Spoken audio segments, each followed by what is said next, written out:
Esta mañá dábase a coñecer en Rianxo o proxecto de investigación, sinalización e posterior intervención, no que se recollan aqueles lugares vinculados á memoria do golpe de Estado de 1936. A iniciativa xorde en primeira instancia da Comisión pola Recuperación da Memoria Histórica do Barbanza, que conseguiu implicar os concellos de Rianxo e a Pobra do Caramiñal para levala adiante. Estamos aquí en Rianxo para dar a coñecer e poñer en valor os intereses comuns da memoria histórica e dar un paso máis no proceso de recuperar unha parte da memoria do noso pobo que quedou silenciada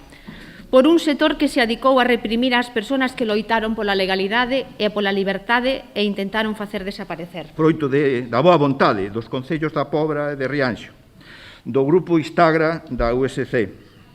e da Memoria Histórica do Barbanza,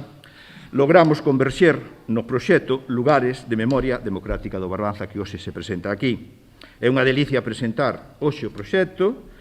que ten unha vocación para que se poida estender ao resto da provincia e incluso a totalidade de Galicia. O proxecto será levado a cabo polo grupo Instagra da Universidade de Santiago. Eles serán os encargados de inventariar todos estes lugares nos que se produciron episodios represivos contra a veciñanza. Intentar inventariar, catalogar de alguma maneira todos os que son eses lugares onde tiveron lugar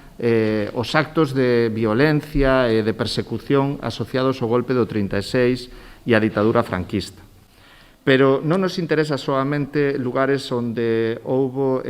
cárceres, campos de concentración, lugares onde se executou a xente, onde tiveron lugar paseos ou outro tipo de execucións, senón que tamén nos interesa ver como o que era un determinado entramado social, que se articulaba, por exemplo, en locais de partidos, de asociacións culturais, en locais onde transcurría, digamos, a vida democrática e civil, foi transformado, a partir do golpe do 36, do triunfo do golpe do 36, nunha nova organización social